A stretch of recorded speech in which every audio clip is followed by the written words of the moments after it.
My name is Denise Gurer, and thank you for coming today. We have a panel here of 6 computer science pioneers, or computing pioneers, and hopefully we're going to have a lively discussion. Actually, I have no doubt we're going to have a lively discussion. What I'd like to do is briefly introduce each woman, and she will describe a little bit of her background and perhaps one of her favorite projects. Our first pioneer is Jean Bartik, and she was one of the world's first programmers. She programmed the ENIAC computing machine, which was the world's first electronic computing machine. She also did some programming on the UNIVAC and BINAC. And in the picture you see there, she's the woman in the middle, the one most foremost. And she's working on some kind of contraption, which she might want to talk to us a little bit about. This is Betty Holberton and Jean Bartik. Jean's on the right. Betty Holberton was also an ENIAC programmer, and they worked together quite a bit on various projects. And there's a quote on the bottom there. I'm not going to read the quotes. Is that all right? Okay. All right, so I'm going to pass on to Jean. And what I've done is I've asked each pioneer to stick to 5 minutes since we only have an hour and a half. So just so you know what the format is. Then we'll get into some more questions and discussion. I want to tell you that I really planned my career vigorously. I was a farm girl from Missouri and went to college, and I was a freshman in college when Pearl Harbor occurred. So the rest of my college career I went during wartime, and there weren't very many men around, except we had Navy V2 and V5 programs on campus. So most of my math courses I took with sailors. But anyway, after I graduated, and I didn't want to teach school because I was a farm girl, never been anywhere, never done anything, so I wanted to see the world. Well, Philadelphia was the last place in the world that I ever thought about going. However, Aberdeen Proving Ground was advertising for math majors, and they had a project at the University of Pennsylvania. So I want you to know, folks, that I found fame and fortune by coming to Philadelphia to work for $2,000 a year. And I got a big bonus of $400 a year for working on Saturday. But anyway, despite that, I was so excited because I was finally somewhere, and I had only been here a couple of months when they began recruiting for ENIAC programmers. Actually, 5 of them had already been picked, but I didn't know that. They were really only looking for 1. So when I applied, I was not accepted as a programmer. I was the second alternate. So the 5th person that was picked had an apartment in Philadelphia, and she didn't want to give it up to go to Aberdeen because the ENIAC was eventually going to go to Aberdeen. So also Aberdeen was considered a hellhole at that time, and which it was pretty much was actually. So she didn't want to give up her apartment. So then the first alternate was away on vacation, and she didn't want to cut short her vacation. So she turned it down. So on a Friday afternoon, they said to me, "Are you ready to go to Aberdeen on Monday?" Because we were going down there to learn punch card equipment, because the input-output of the ENIAC were punch cards. Well, I said, certainly, be delighted to go. I also had an apartment in Philadelphia, but I found somebody to live in it over the weekend. So anyway, that was the beginning of my career. And the most exciting, which I'm sure I can talk about later, but my most exciting projects, and in fact of my whole life career, was the programming the ENIAC, and the second one was being on the design team that designed UNIVAC 1, which was the first commercial electronic computer, and also for designing the logic for a backup. It was an electrostatic UNIVAC that was microcoded. And so those I consider my most exciting things. And unfortunately, you know, you can't push back frontiers on every job you have. And unfortunately, you don't have a design team dedicated, you know, to one purpose. So I never really reached that height of excitement, you know, where I couldn't wait for each day to begin.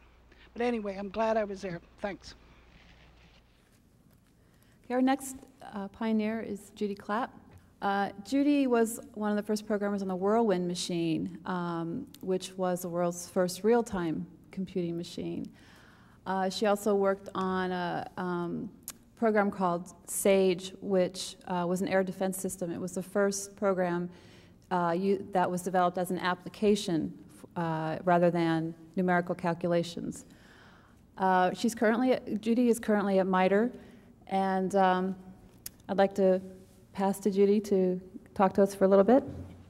I'm delighted to be here, and I think for most of us, the highlight of the meeting has been getting to know each other. We've had quite a time discovering that we all came from different places and had different facets of the same experience. And I'll tell you a little bit about how I got into my experiences. I was a math major in college, and I went to an all-women's college, Smith College in Massachusetts. And to me, that was very important, and I've always been glad I did that, and we've had discussions even today about whether women's colleges are the way to go, but it gave me an opportunity to be one of 3 math majors, and it was okay to be a math major, and it wasn't weird. And in the days when we were going to college, the objective of college was to finish it and get married. And so having an interest in something that you wanted to continue to do was considered really odd. And so doing it in a women's college gave you that chance to discover that you really like to think, you really like to do those kinds of things. From there, I went to Radcliffe, which was another women's college, but all the courses were at Harvard. And there again, there was, I guess I was the only one in those courses. And because of the experience having been at a women's college, it didn't bother me to be a part of that and to absorb that, even though there were all men there. Our professor was a man by the name of Howard Aiken, and he had been instrumental in some of the early computers. And so we had one of the first computers there. It was called Mark I, and it was looked like a gigantic calculator. It was mechanical, electromechanical, not the kinds of computers you're used to today, one of those ones that took up a whole room. And the way you programmed it was a punched paper tape that was about this wide. And you know how you know what a loop is if you've been a programmer. Well, these were real loops. They were paper tapes hung off a gear that went round and round, and you wrote your program that way. And so in fact, that was the machine also that had the bug, the famous machine with the bug. When it came time to leave, first I have to tell you that everybody was doing computation. So this famous Professor Aiken said he didn't know why we needed more than 3 machines, because they could do all the computation there was to do, and that was enough. And I asked him about a job, and he said, well, I can get you a job in Philadelphia. Unlike our first speaker, I said, I don't want to go to Philadelphia. And he stared at me and said, young woman, come back when the job is more important than where you work. So I went down the street 3 miles to MIT and found a perfectly happy job there. Now, the difference at MIT was that the computer being built there was a computer being built not by mathematicians, but by electrical engineers who are in the servo mechanism lab. And if you don't know what servo mechanisms are, they're closed systems that have a feedback loop. So their idea was to use this computer as a part of a total system where it received inputs, reacted to them, and generated outputs. And that was a continuously running system, very different from what was going on elsewhere. And so we went to work on a system to do some kind of air defense. And the way we did that had so many of the things that you're accustomed to today that weren't there before. One is we did a prototype.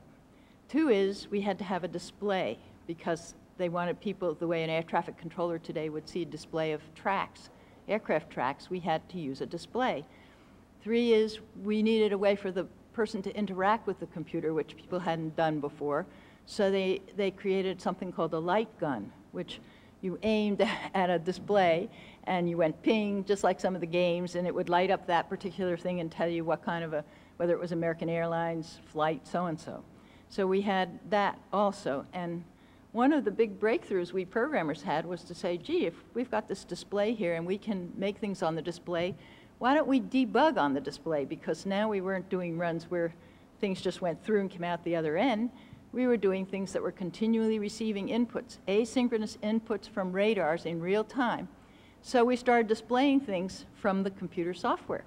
And we'd show what was in various registers and when it changed, and you could stop it and try and figure out how you got there. So that was a very big change for us, to be able to interact with our programs. And I think my time is up, so we'll talk more later. Thanks, Judy. Another pioneer we have with us is Thelma Estrin. Thelma Estrin was one of the, I guess one of two, or one of the original engineers who worked on the WISAC machine in Israel. This was the first electronic computing machine outside of the United States and Western Europe. She also was very much involved in using computers for medical science, and she developed the first lab that, in this capacity, called the Data Processing Laboratory. She also designed and developed the first analog to digital converter. And she also studied the firing patterns of neurons in the brain. So I think I'll end there, and I'll pass over to Thelma. Okay. I also was a freshman in the beginning of 1942, had just been married, and the Second World War had just started. And there was a big effort to get women to replace men in jobs. And my husband had gone into the Army, and I took a war training course for 3 months and became a radio technician. First I was a little machinist, and then I was a technician. Well, when the war was over, we decided, my husband and I, to leave New York City and to go to Wisconsin and major in electrical engineering. He'd also gotten into communications during the war. Well, we went to Wisconsin, and we got our bachelor's, master's, and PhDs in electrical engineering, and then he had the opportunity to go to Princeton and work with von Neumann on the Johnny-Ac.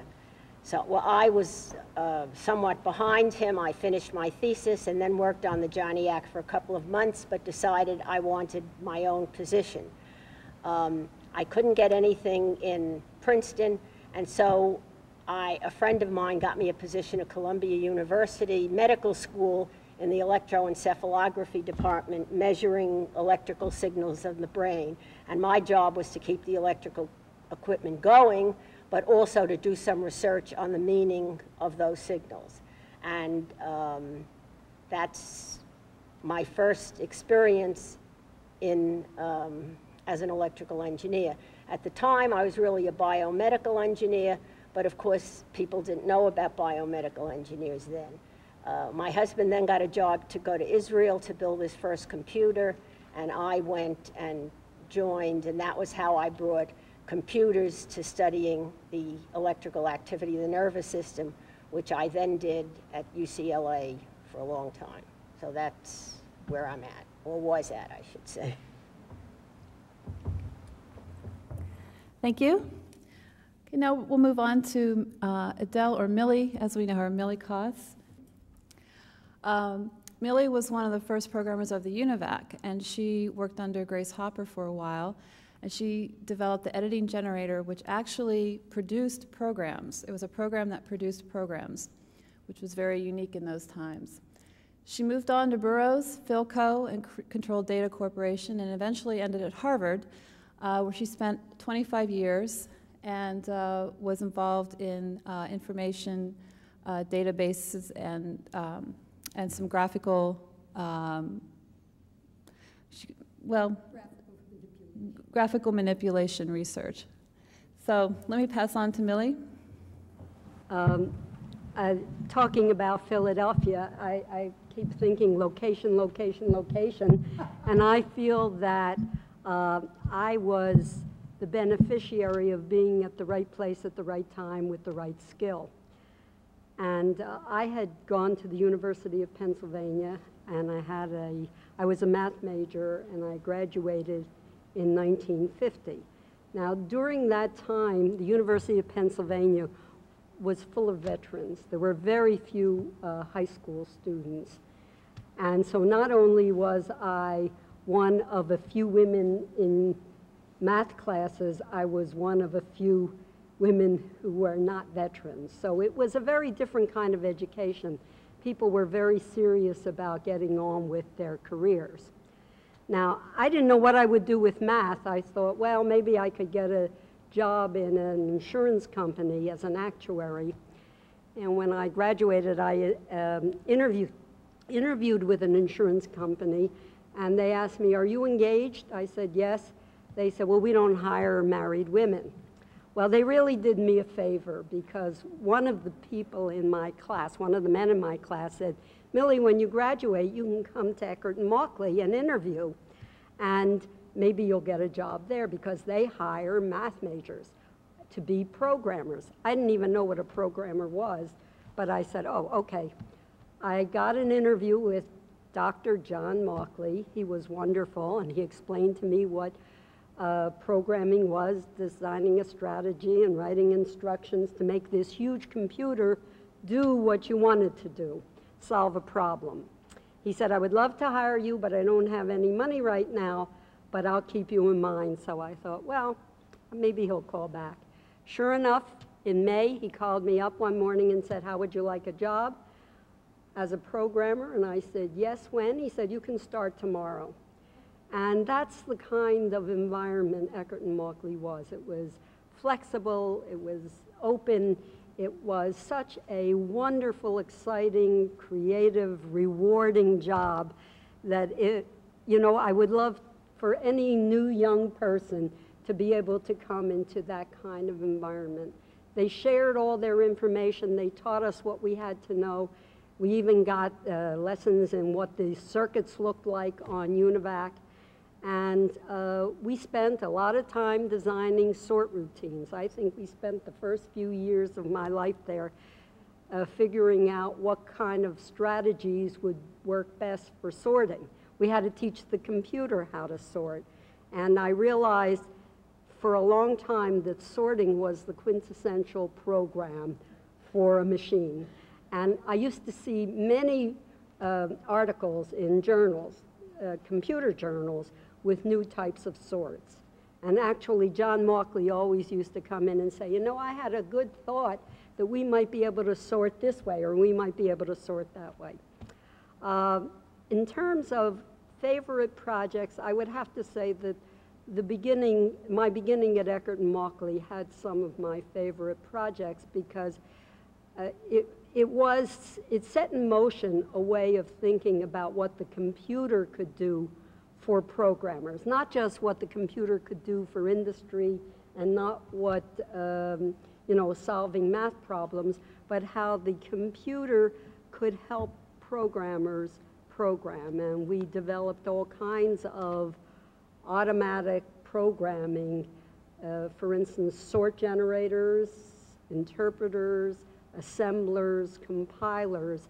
And I think that the industry today should have a lot of gratitude to those early visions that knew that the computer would have to help this tedious process of programming. Okay, thanks, Millie. Another pioneer we have is Joyce Curry-Little. She was one of the first programmers at the Convair Aircraft Corporation, and she actually worked in the wind tunnel where they were testing automobiles and airplanes and so forth. She was a programmer there doing numerical calculations. As you can see in this photo here, there's some kind of equipment. Is that a part of an airplane? Okay, it's part of an aircraft model that she's standing next to. This is Dr. Little later, when she's at Baltimore Community College, or at that time Baltimore Junior College, where she developed the first computer science curriculum for that college, and it was one of the first in the country. She went on to ACM to develop a group where she was the first chair of a committee that developed guidelines for two-year programs in computer science. She also went on to Towson State University, where she's at now, where as she was just finishing up her PhD, she was founding the computer science department at that university, where she is still chair now. Joyce. Thank you. It's hard for me to look back and think about the many incidents that occurred that actually caused me to be where I was. I sort of feel lucky in a way that I was maybe in the right place at the right time too, to get some of the opportunities. But I didn't plan to be a computer programmer or a computer scientist. I planned to be a woman's basketball coach. That was my ideal job. My father was a farmer, an automobile mechanic, and a baseball player and a basketball player. And me and my sister both wound up learning an awful lot about the farm and about equipment, about tractors. I was in fact chosen to be the one to help put the tractor together every winter, whether it needed it or not. So a lot of the events going on in that time were making me, in fact, want to travel. I wanted to see the world. Like Jean mentioned, she wanted to get away. I wanted to get away. I wanted to see something else. The only experience I had with aircraft was the crop dusters that came to help take care of our farm. And so I became a basketball player. I became an official so I could referee basketball games. I went off to college as a physical education major and was a math minor because I had always been extremely good in math and had been really pushed into that area by a couple of my high school teachers who felt I had talent in that area. And there again, I felt, well, what can I do except teach it? And I didn't want to just go and teach it without doing something more exciting like basketball. So when it turns out that in college I became ill, I had a very severe illness and I spent 17 months in a sanatorium. During that period of my life, I had to learn how to fight while lying down and relaxing. And it was a very challenging time of my life, and when I came out of it, my goal was to major in math, to switch to my math major, and to find the best applied math job there was that was the farthest from home that made the most money. So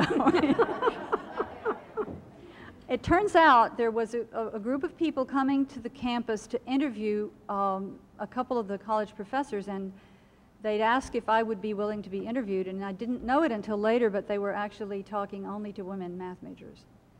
And so I was picked up and hired and went all the way to California, and from the cotton farm in Louisiana, that's a long way, both physically and otherwise. And so I wound up going to California to learn about the computing industry, and I wound up becoming the first programmer for the wind tunnel. We had programs that had been written by others, and they had been run on some very large equipment, but at that time we were transferring a lot of those to smaller machines. I worked on the IBM 650 predominantly, first in machine language and then in SOAP, Symbolic Optimum Assembly Programming Language. And we did mostly the analysis of the data, the collection of the data from the tunnel. As you could see me there in the tunnel, you had to actually construct the mechanisms and the instrumentation to collect the data. So that was part of our job as well. And then after you got the data, you had to somehow find a way to put it in a form that you could get computers to read. And so we also had to write reports and do documentation and carry on a lot of other functions for the tunnel as well. So in my first work, I worked on the IBM 650 and about 5 other smaller machines that are not well known, like the Flexowriter, which was a paper tape machine, the Electrodata Burroughs E101, which was a penboard programmed machine. And we had, in fact, a room full of Frieden calculators. We were using those to do checkpoints on all of the major wind tunnel tests. Every run that was run would have maybe 55, 60, 75 variables, and applying the wrong numbers to these would cause havoc in your results. So to be safe and to maintain quality, we had continual calculations done on Frieden calculators in huge, massive spreadsheets. And all of those women, all of those people who worked on those machines were also women. I was amused that someone was asking, was there prejudice against being a woman? Well, most of the people I worked with were engineers. There were about 29 men and 1 woman engineer. And then among the programmer types, 2 of us, of the 3 of us, were women. And so I didn't have any discrimination there, but I did get a lot of discrimination because of the fact that I spoke Southern. That was the worst. My favorite project, in spite of a lot of interesting projects, working on the Atlas missile was very exciting. Testing a lot of the radar screens and other things was a lot of fun. We did some very unusual things, but my favorite project was an American Airlines commercial project where we had to prove that the Convair 990, which was a transonic, breaking the speed of sound aircraft, could land and take off within less than a mile to make a big sale to American Airlines. And so we were put on multiple shifts, and we were really rushing and hurrying, and it was at that point that Maggie and I discovered that roller skates was the best way to get from our lab, our wind tunnel, to the computers. The computers were 2 buildings over, way over, in a big warehouse-like, football-like setting. And so we would keep our skates at the bottom of the stairs when we came down out of the tunnel, skate madly over, bump everybody off the computer. They hated us. Bump everybody off the computer, do all the calculations, and then skate rapidly back to the tunnel because they were holding up the tunnel till we got back. It was a fun time and a very exciting time, and I think a lot of my teaching and my moving into education has been able to be a lot better because of having had these experiences and learning more about the history and trying to pass that on to younger generations. I think she just gave us the first story of real-time computing. Another pioneer we have with us is Ethel Marden.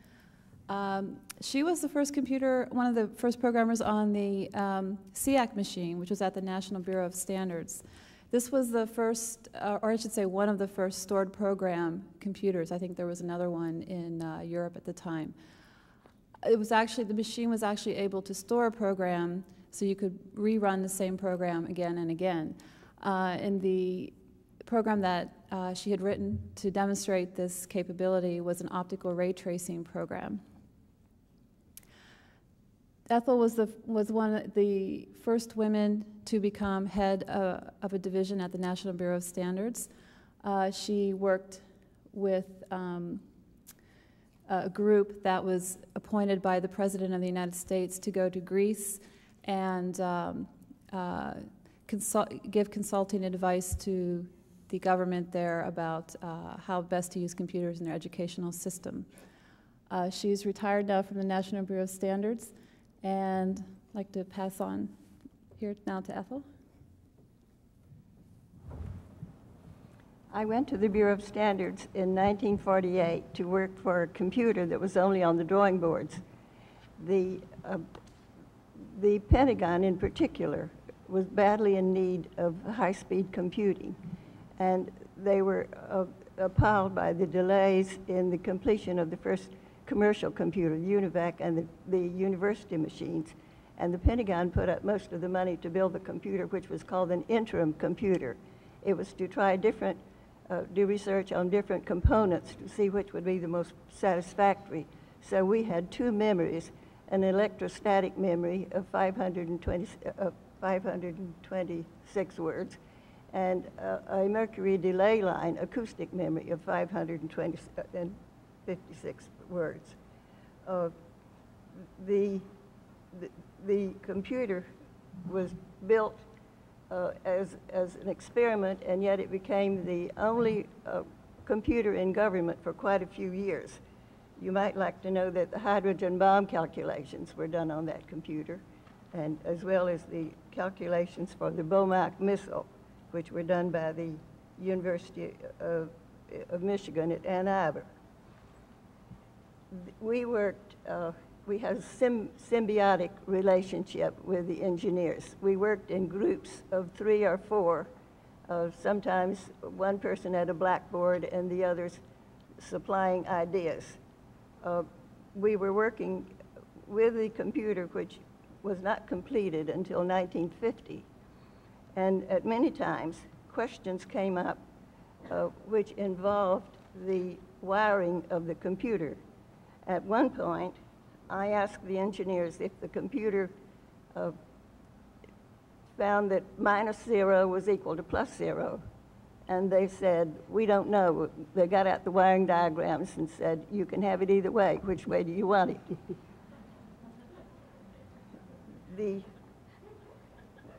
with most computers in the early days, there was a lot of downtime.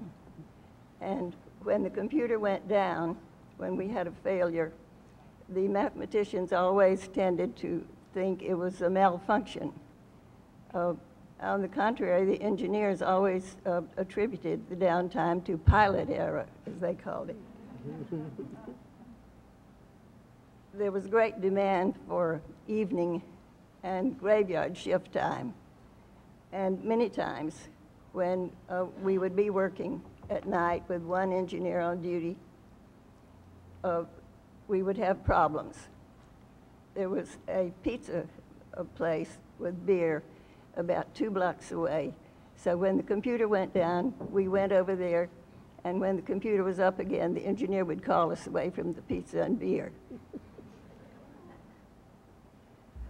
I suppose I should mention the project which took up most of my own working time, which was called Haystack.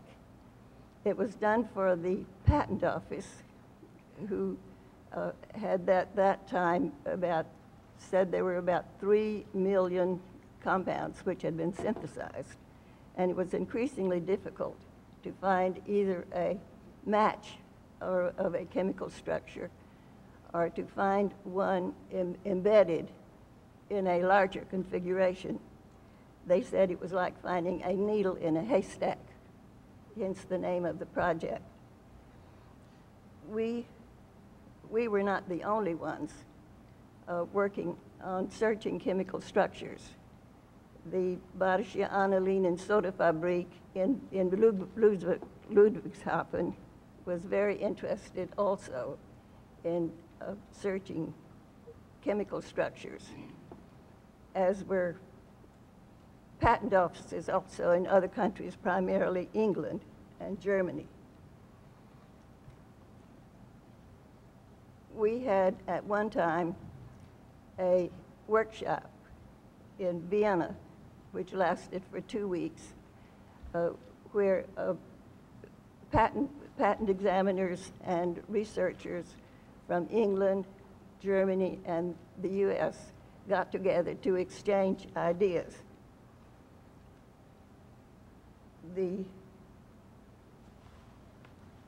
I suppose one of the things that gave me most satisfaction in my career was pushing career development of the people who reported to me after I became a supervisor. Anyone who wanted to continue his education could do so on our time. We paid for his classes, and we felt that contributed to his value to the government and to him personally.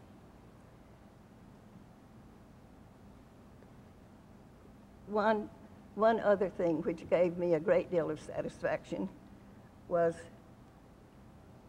by a combination of persuasion and threats, persuading the personnel office to let me have women work part-time, women with children who could not devote 8 hours a day to their projects. As you all know, you don't turn off your brains when you leave the office. You're thinking, and even in your sleep, I think your subconscious mind is continuing to work on the problems which concern you during the day. I'm sure that many times you've awakened in the morning and had a sudden, what seems to be a flash of inspiration, a sudden solution to a problem that was bothering you the previous day. These women actually produced just about as much as the people who were working full-time. Some of them only working 2 days a week, some of them working 6-hour days. And yet, at the end of the week, their contribution was just about as much as that of the full-time people.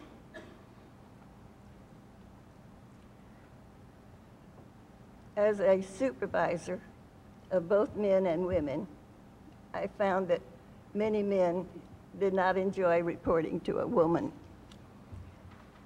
I tried to, when I overruled them, I tried to let them know that I respected them, I respected their opinions, but that I had no choice. And we actually had a very good working relationship. I see my time is up. Thank you. What I'd like to do now is ask a question to the panel.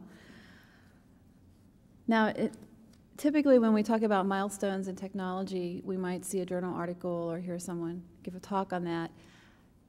When we talk about computer science, most often people will talk about things from the hardware end, and most often you will hear the male view of what they perceived as important.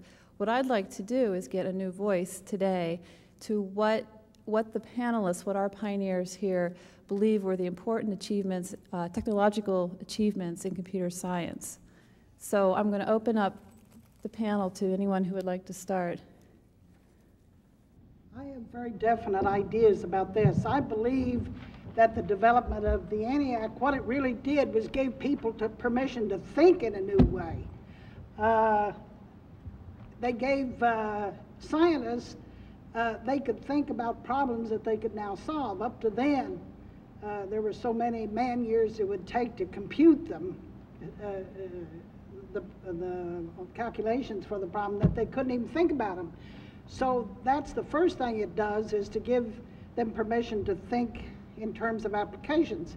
And the second thing, it gave them permission to think in terms of hardware, because everybody said that Press Eckert was crazy to think that he could build a machine with vacuum tubes.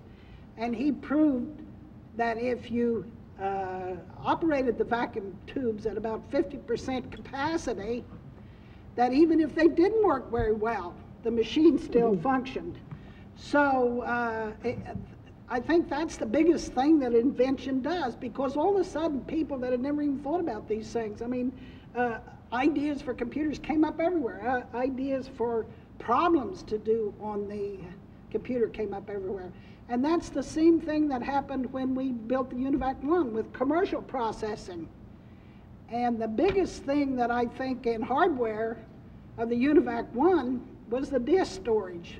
And the other machines. So, well, the UNIVAC 1 actually had tape storage, but we were testing drums. But the biggest thing that turned the corner in terms of commercial processing, because commercial processing is primarily file processing, and actually most of the programs that we do today are file processing. And the biggest development was disk storage, which provided random access storage. If you can't imagine the kind of harebrained schemes that came up for random access storage. Somebody even had a scheme where you had a little trolley and you ran down a track into files of punch cards, and this thing went over and took the, I mean, really, it is ridiculous, isn't it? But the kinds of things that were imagined to do random access storage. And, up till that time, everything was batch processing. You did batch transactions on files. And, of course, there she goes with her sorts. And the biggest thing that happened for these batch processing operations were sorting. Well, I agree with you about the disks. And I had one other favorite project that I did with CDC. It was called Digigraphics. And it was an oscilloscope with a light pen, as you had, but it was manipulating graphic objects. And they asked me to write a database for it, because the disks actually turned the corner for storing, for having access to data at random. But they did not have a disk. They wanted me to use a tape to, they wanted me to use a tape to simulate a drum.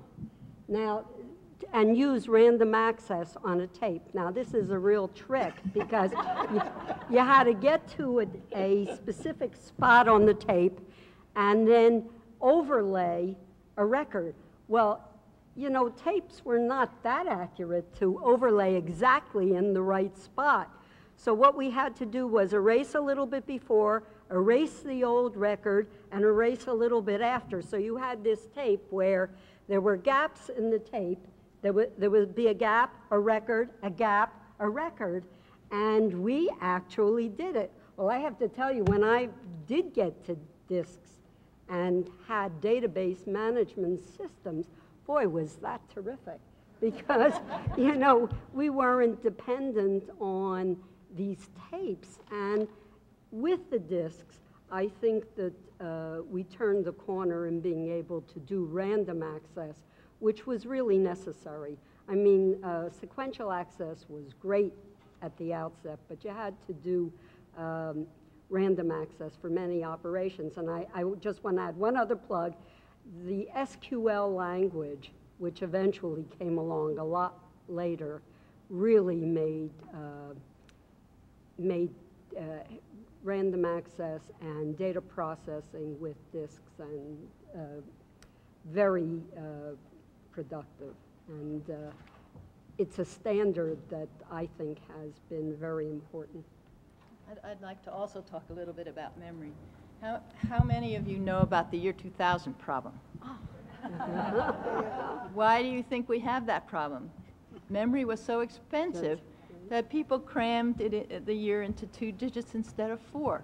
And we are sure paying for it today what we wouldn't have paid at the beginning in our databases. We couldn't. That's right. So just to show you the power of memory, I think that's a very good example of all of us scurrying now to make up for that shortage. There's another kind of memory I'd like to talk about too that happened during the days when we were first working with computers, another MIT development. The memories that we used were called storage tubes. And they were so unreliable that you were lucky if you got through one whole run with them. And a group of people at MIT worked on something called core memory. And when we finally got core memory, that was so wonderful to think that you could get through 5 minutes, 10 minutes even without the memory leaking. The old memory sort of leaked through. And so that made an enormous difference in being able to compute. Another thing that maybe if you hadn't lived in those early days, you wouldn't know is you probably could guess that the computers were enormous and only one person could use it at a time. And one of the other breakthroughs at MIT was something called time sharing that said we can interleave users because if they're interacting now, they take time to do something and then somebody else can do something. And so you began to find these large computers being shared by people. A very big breakthrough because we used to do the same thing, work all night, stand in line to get our runs done, and they were batch runs, and now we had these online runs.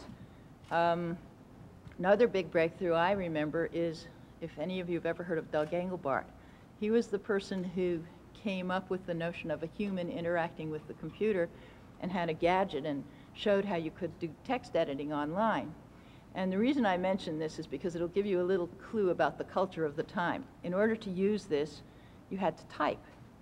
And the men said, we're not typists. We're not going to use this. And here he had this wonderful capability, and that was probably one of the largest deterrents to it, the resistance to typing.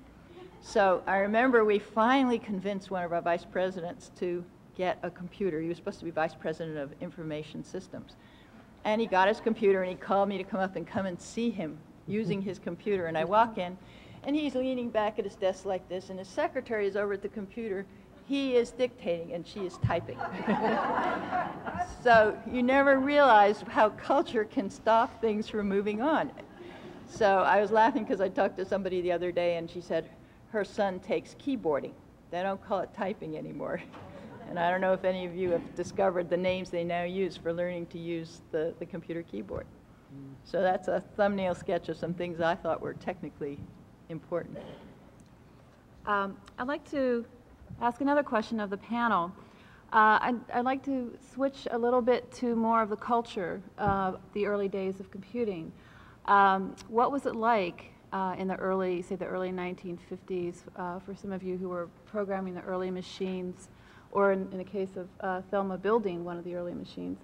What was the environment like, and in particular, how did you feel as a woman in those days, and how do you think the environment has changed over these last, gosh, 40 years or so? It is 40, 50 years or so.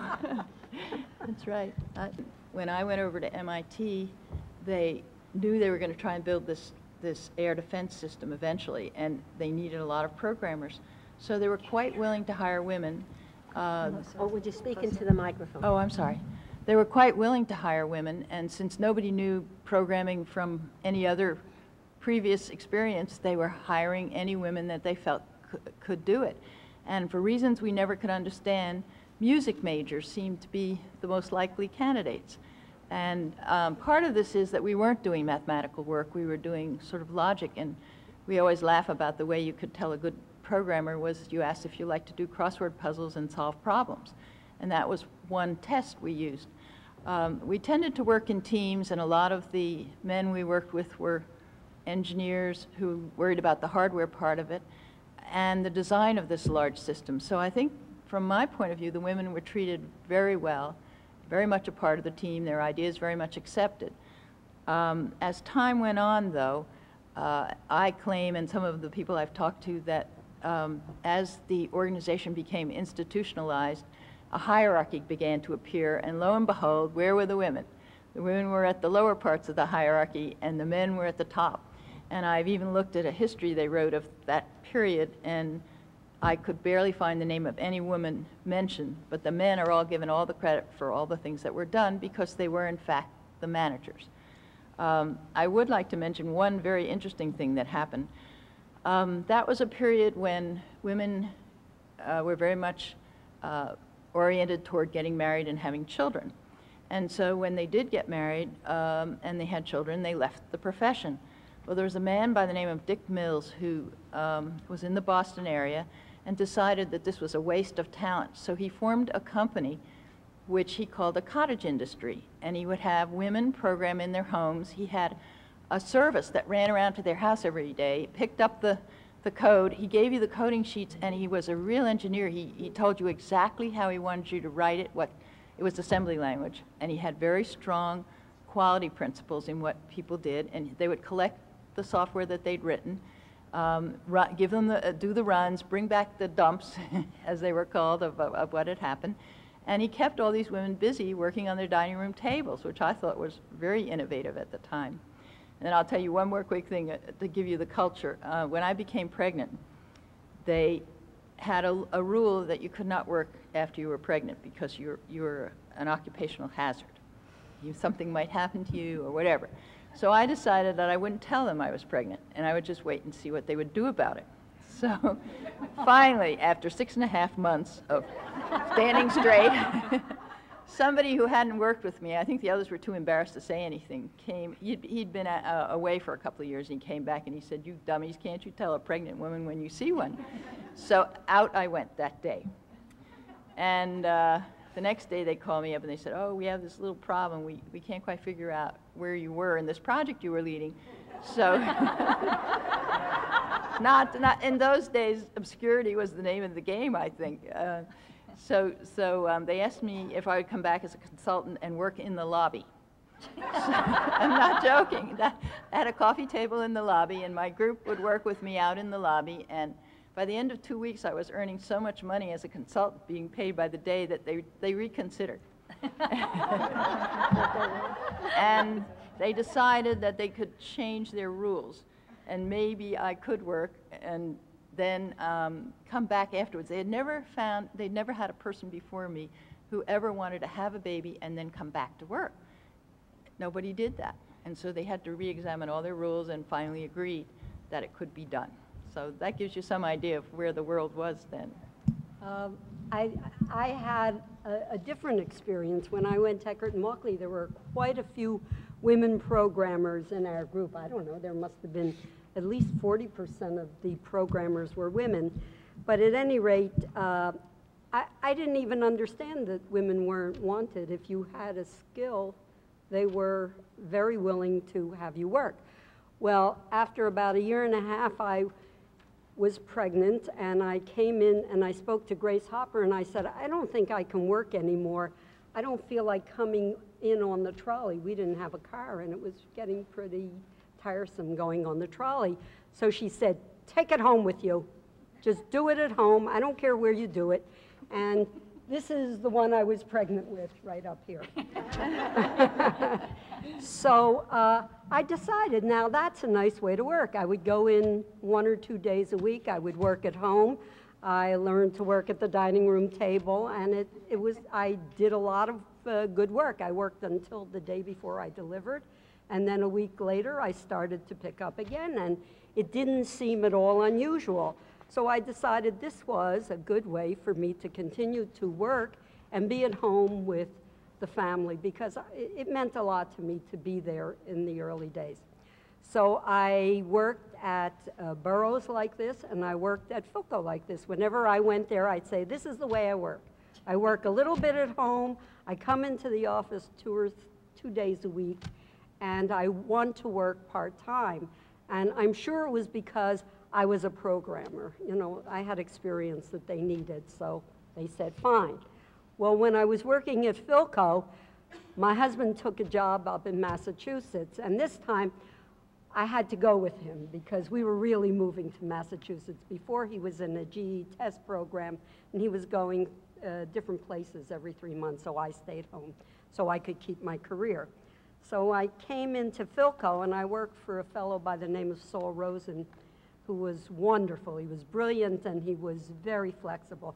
And I said, Saul, I'm afraid I can't finish this sort generator. We're moving to New England. He said, take it with you. So I thought this was terrific. Now I'm going to know the New England. I could network in New England. Well, that was the biggest telecommute I ever had. I mailed my work. I used to mail programming sheets into someone at Philco. They would run them. I must say, because I was at UNIVAC, we used to check 3 times our code so that when I sent code into Philco, it ran. They didn't have a lot of unexplained, dumps.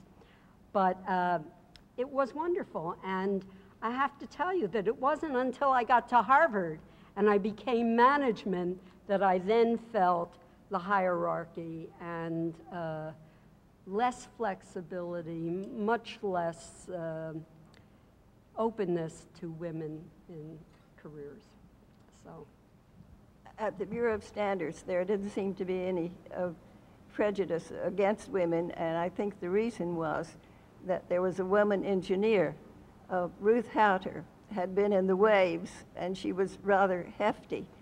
And I think if there had been a problem, Ruth would have made them regret. But we actually had a fairly good working relationship with engineers and mathematicians working together.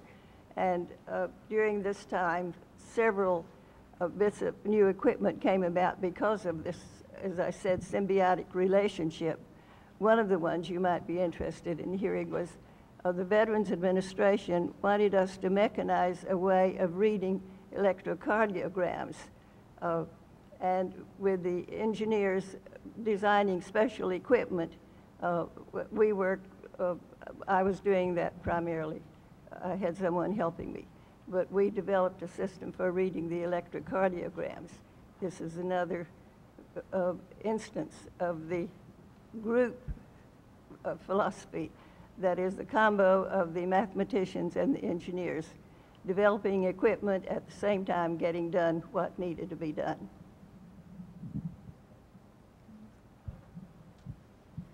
It was a sort of a fact that most of the engineers were men and that most of the people that they were hiring to come in as programmers were women. It was very much accepted.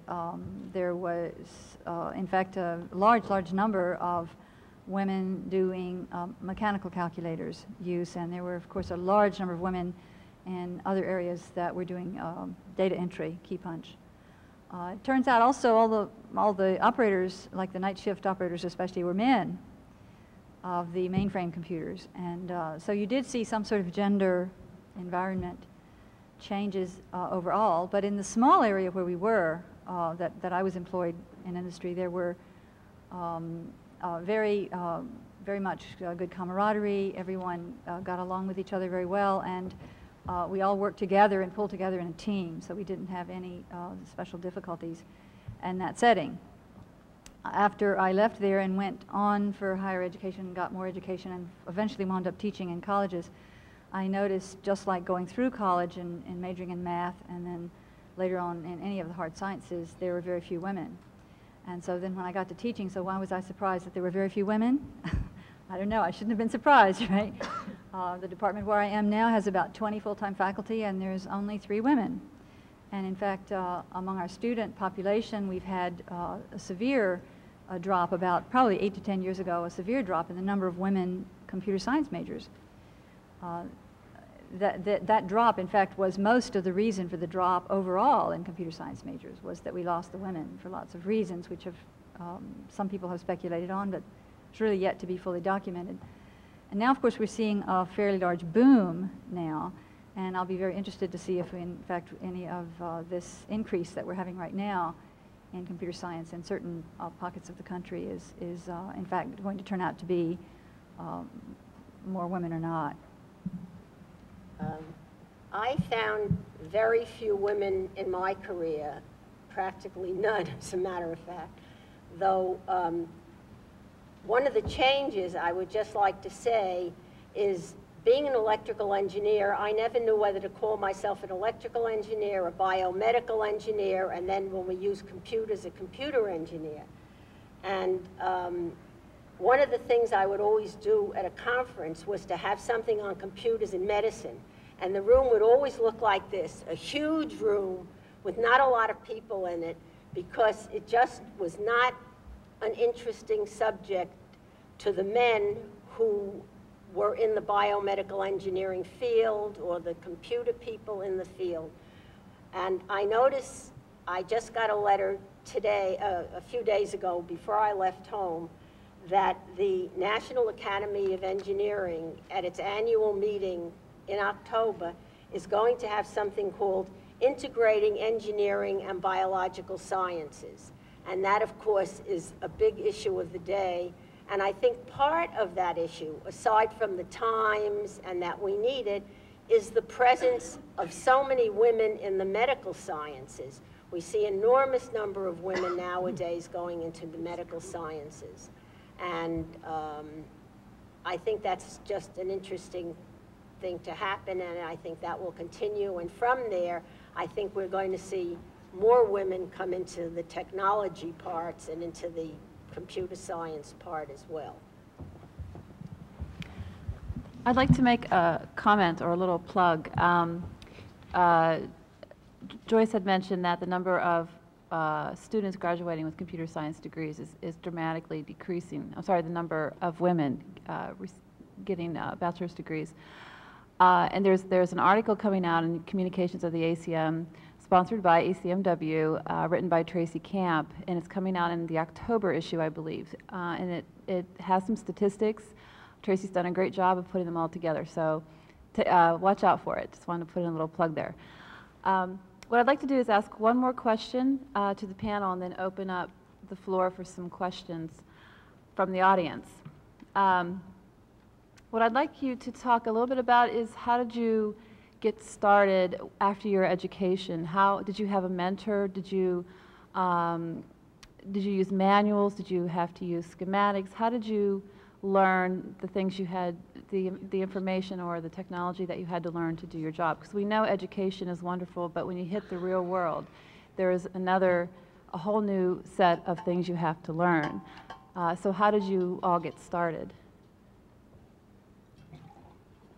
Well, the way I came to Philadelphia was through this math teacher who got the letter asking for girl math majors or women math majors. She had worked at Wright-Patterson Air Force Base before she came to teach at our teachers college. So she said to me, well, she said, there are 3 differential analyzers in the world. There's one at Wright-Patterson, There's one at MIT and there's one at the University of Pennsylvania. She happened to be wrong. There was also one at Aberdeen. But anyway, she said, go to the University of Pennsylvania because they have a differential analyzer. So, on the other hand, my advisor told me I'd be a big nothing in Philadelphia, while if I'd stay home and teach, I'd be a respected member of the community and all that kind of stuff. But anyway, I took the advice of the one with the differential analyzer. And when we learned to program the ENIAC, we didn't have anything but the logical block diagrams to study. I mean, they didn't have any manuals, they didn't have anything. And one day when I was, well, in fact, they were putting a third floor on the top of the Moore School, and so it was horrible. It was in the summertime, and it was hot, and the hammers were going, and all this kind of stuff. So Betty Holburton and I were sitting in a classroom, and we're trying to figure out how the accumulator worked, and this man walked in the room, and he looked around the ceiling and said, I was just checking to see if the ceiling was falling in. Well, it turned out it was John Mockley. So that was my first. By the way, when we learned to program the ENIAC, we'd never seen it because it was classified and we didn't have the classification at that time to see it. So we were learning and we'd never even seen it. So anyway, we're sitting there trying to figure this out. So of course we asked John how it worked, and so he proceeded. And John and Press were both men that fought with their mouth open, and they were great teachers. So he proceeded to tell us how the accumulator worked. So then every afternoon, his office was next door. We used to go over and find out. So that's how I primarily learned, you know, the function. What year? Huh? What year was it? This was 1945. So then how did I learn later on? Well, eventually they wrote the manuals, but I learned. So other people, you know, can learn how it worked from the manuals. But anyway, and it's funny, Herman Goldstein says in his books that we learned from those manuals, which is kind of interesting. They weren't even written, but you know, so it goes with the history of the computing industry. The most outrageous things occur, and you wonder, you know, where'd those people get those ideas? Anyway, I learned from Press. Press taught me how to be a logical designer, and it was the greatest environment in the world because here are two men that had done things that had never been done before. They were great thinkers and teachers, and they, you know, thought with their mouth open. So all you had to do was to go up to John or Press and ask them a question, and they answered it in all its forms. So that's how I learned. No. Okay. I started at a time when there were manuals, and yet there wasn't much else. There weren't any classes. Within a couple of years, there were a couple of classes on assembler language. I did take a class that was the University of California Extension that was taught in San Diego.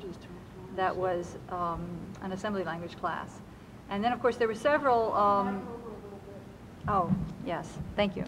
After taking the manuals home every night and studying and figuring out exactly how things worked and then testing it and trying it out, it was a lot of trial and error. A lot of things had to be done experimentally. And I remember many, many hours sitting in front of the IBM 650 testing 8 or 10, 15, 20 different things as to, well, did it really work the way the manual said it worked or did it not? And then combining that and putting that together and then adding on your math and your analysis and putting the problem in once you were sure that everything was going to work okay.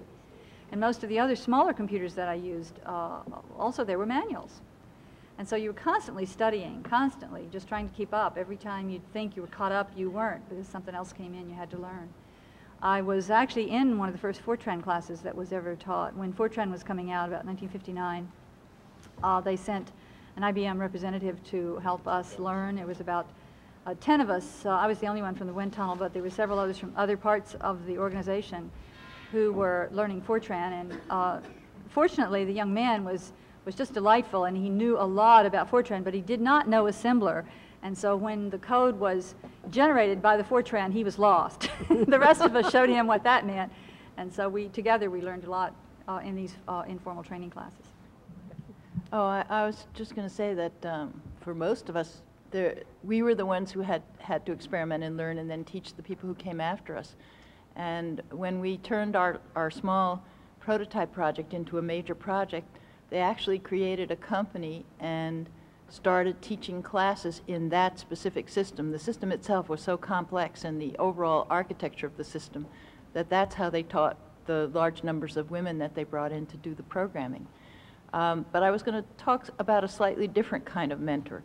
As time went on, I began to move up in the management, and most of our managers were engineers, and so their skills at management were not particularly good, but they were wonderful engineers.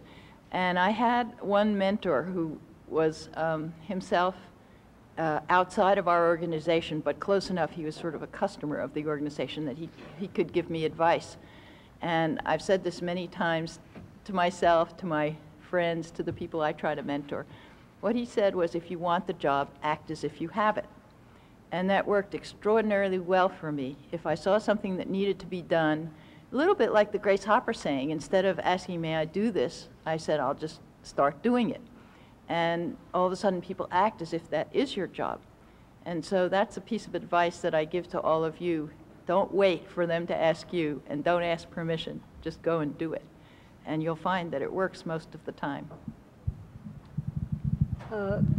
I agree with Betty that you could ask anybody in the engineers or the software department about how to program, what the logic was like, but specifically when I first came to Eckert & Markley, I was given someone's program. Actually, I think it was Betty Holberton's program, and said, you have to check this. Here's a set of instructions that UNIVAC can do. You have to check this and figure out if it will do what it's supposed to do.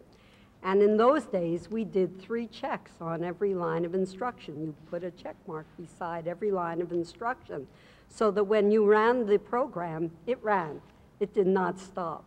And that was one way of training. We also attended logic classes. John Markley gave logic classes. There was another fellow who gave logic classes, so that we understood what the computer was doing. I think I never had that again in any other company. In most companies, I got handed manuals, and since I was experienced, I was told, well, here are the manuals. I can't justify any training, so you're on your own. Go learn how to do this. And that's the way I learned. We learned directly from the engineers by working with them and asking how you give the computer an instruction to add or compare or something. But there were just 3 of us at the beginning. And afterward, they took on a batch of people who had been with the Math Tables Project in New York. And we had about 10 or 15 people taken on all at once. And they were giving them lectures, and thinking that if they gave one lecture on numerical analysis, some of those people had never heard of different number systems, for example, and we were coding in machine language. And they gave them then a lecture or 2 about programming, and I criticized that, and I said, that's no way, they won't learn just by hearing a few lectures. And so then the head of the unit turned to me and said, all right, you're the teacher, you teach them. So I formed I gave some structured classes, which lasted for 3 weeks. And after that, those people could become programmers. But afterward, when we just took on 1 or 2 people occasionally, they worked as apprentices with the other people until they had become proficient themselves.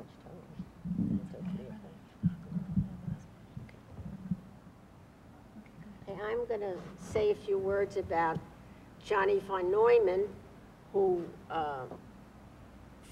was a great man to work for. He was very brilliant. He would love to stand in front of the computer and look at the neon bulbs and try to figure out an addition before the machine did it. He was very social. Everybody would always go out at night to big dinners or parties at their house.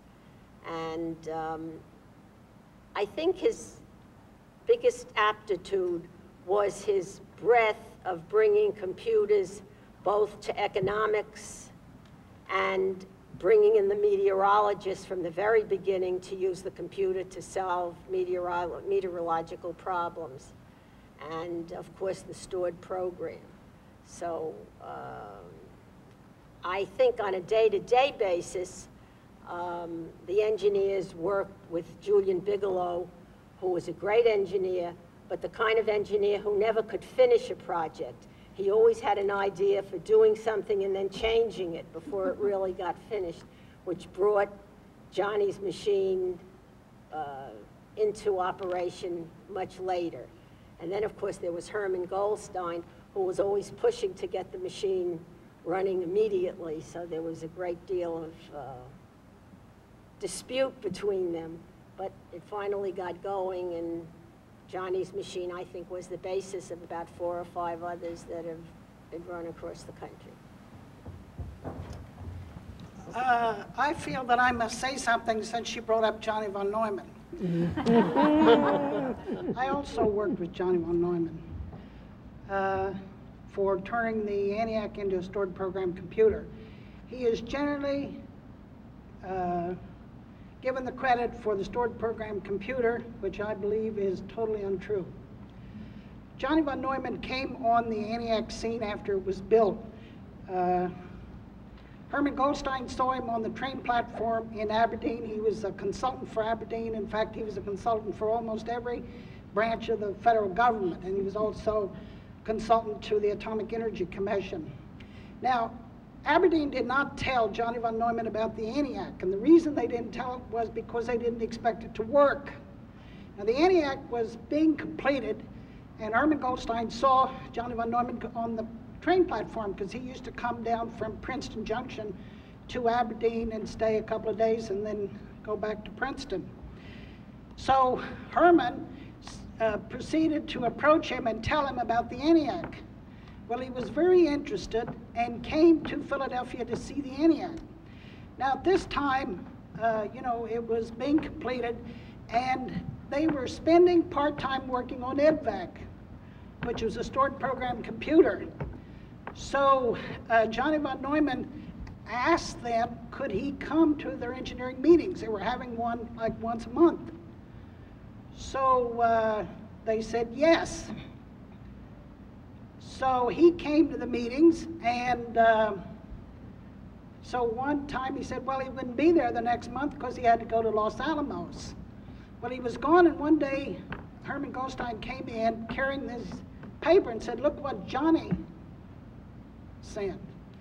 Well, what Johnny had sent was a description, was like the minutes of a meeting at one of their EDVAC meetings. Now, Press and John had never advertised or never written articles about the EDVAC, and the reason they didn't was because it was classified. So anyway, they thought, oh, well, he kept the meetings of the minutes of the meeting, and they was distributed among the engineers, but what they didn't know was that Herman Goldstein had distributed it to the world. So it was distributed to England, it was distributed to all the other branches of government. So in this particular paper, von Neumann had like a little footnote that said, this is John Mockley's idea, and another little footnote that said, this is Press Eckert, and the assumption was that everything else was his idea, which was not true, and Johnny von Neumann never said he invented the stored program computer. But on the other hand, he never denied it. And Press and John, to the day they died, resented Johnny von Neumann for never having said that he did not invent the stored program computer. And as you all know, and I'm sure you've all worked on projects, and you know that the wrong people get the credit, and the reason they get the credit is somebody wrote it, and the next historian comes along that writes an article, perpetuates the mistake. So this is one that has been refuted in Lukov's From Dits to Bits and in other places. However, as you all know, it still persists. And Johnny Von Neumann, when I worked with him, he was a brilliant man, but so were Press and John. And he got his education in the computer business from Press and John. Thank you. Well, Dr. Samuel Lubkin, who did the logical design of our SEAC at the Bureau of Standards, said that he had been with the ENIAC, and he said that everybody there realized that they were not utilizing properly the extraordinary speed of computing, because it took so long to get programs in and out. And he said everybody who had worked there went away with the idea that they had to have stored programs in order to make the computer work. So it wasn't just one person, it was all of them going away and designing stored program computers. Okay, we got some good discussion going here at the end. I'd like to open up the floor to some questions from the audience. And I'd like just to make a point that Jean touched on, just that when you're reading about the history, you also have to read everything with a grain of salt, because as I've been learning, you can read one article, and even though it may be in a established journal or what have you, all the facts may not be quite correct. And it's difficult. It's a difficult thing to dig into the past and make sure you get all the facts correct. And oftentimes you're relying on people's memory, and as we know, people's memory is not always accurate. So I think that's a very good point to make. So anyway, let's go on with the questions. Start over here. Hi, yes, my name is Laurie Hurwitz. I'm an undergraduate at Northeastern. First, I'd like to just address a comment to Joyce. It's good to know where the tradition of skating computer programmers started, and I'd like you to know that it's continued to this day. There, generally in most of my computer classes, half the people will be in shoes and the other half will be in rollerblades. So it is continued to this day. My question is actually to the entire panel: what advice do you have for up-and-coming students and young professionals from things that you've learned as you've you've almost developed the field of computer programming? What advice do you have to young women coming up with what to do? I don't know how to deal with the men, that sort of thing. For the sake of time, instead of the whole panel answering, maybe one or two, if that's all right. I always felt that, for one thing, in this field, you should be a very expert technologist. I think that you have to make your credentials very, very important in your career, because I think to follow the technology is one way to get recognized and to get good jobs. Okay, Mary? Yes, my name is Mary Mazel from UC San Diego. I'm interested in what I guess would be a sort of sociological question, but it's terminological as well. The original title for the jobs that you invented was computer, and then it became programmer. And I'm interested in that shift and what it really meant in terms of marking you off somehow as a special group, and what it came to mean all along, and how the distinction between programmer and engineer worked out in practice over time. I think I've got an answer for you. In the company that our project eventually evolved to, programmer was a different labor category, a different job category, and women with college degrees and even sometimes master's degrees were hired into this position called associate staff, whereas the engineers maintained that what they did was much harder, and therefore they were full staff. And it was a number of years before somebody pointed out that this lower category was almost entirely women. And so they finally, in one fell swoop, promoted them all to full-time staff. But it was definitely considered to be a lesser job. Okay, I think we have time for maybe 2 more questions, and that's it. My question's also more sociological. I was wondering how society, other than the engineering society that you worked in, felt about your careers, and also the second part would be how your children felt about your careers. We can.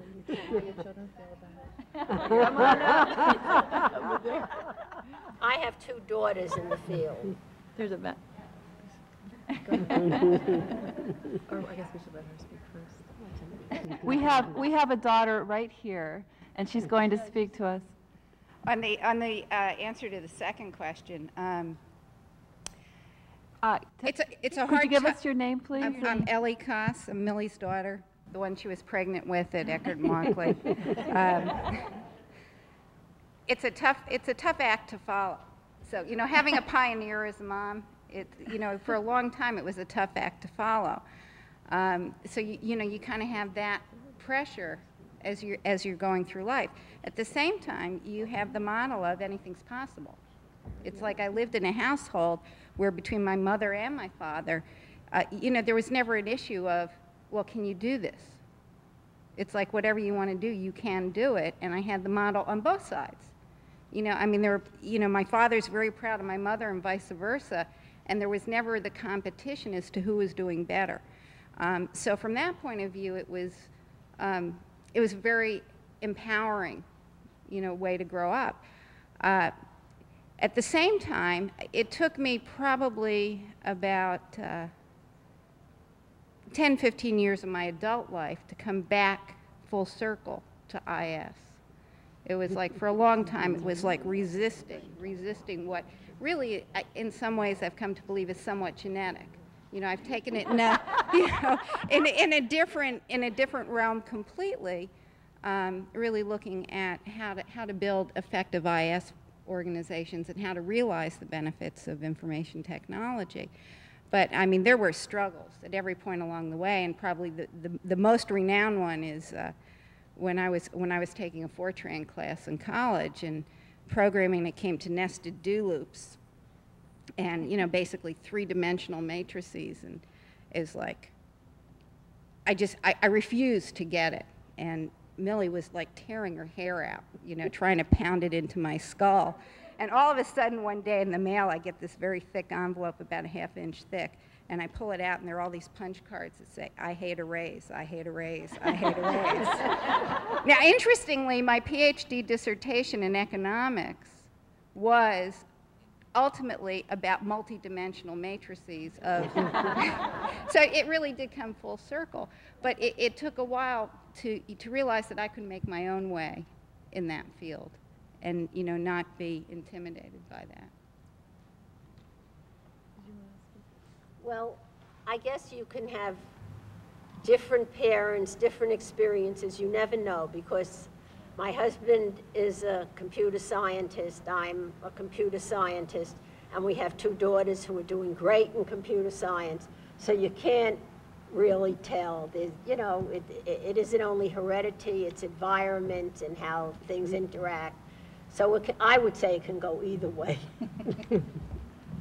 Okay, let's have one more quick question. I'd like to know if any of you ever thought about leaving the computing industry, either because you were tired of being on teams of men, or you'd taken maternity leaves, didn't want to catch back up and learn another language, another machine. I had lots of friends who left. As a matter of fact, Maggie, the young woman who worked with me when she was first starting, she first taught me the very first bit about operating a machine. She had very little training, very little background, and she, of course, got out of the field, but she immediately used what she knew to play the stock market, and she wound up very well-to-do compared to a teacher, I had a lot of other friends in colleges, especially in the early days, because you have to realize that we were, even in developing new courses, we were treading new ground. We were putting things into courses to teach that we ourselves had never had in courses.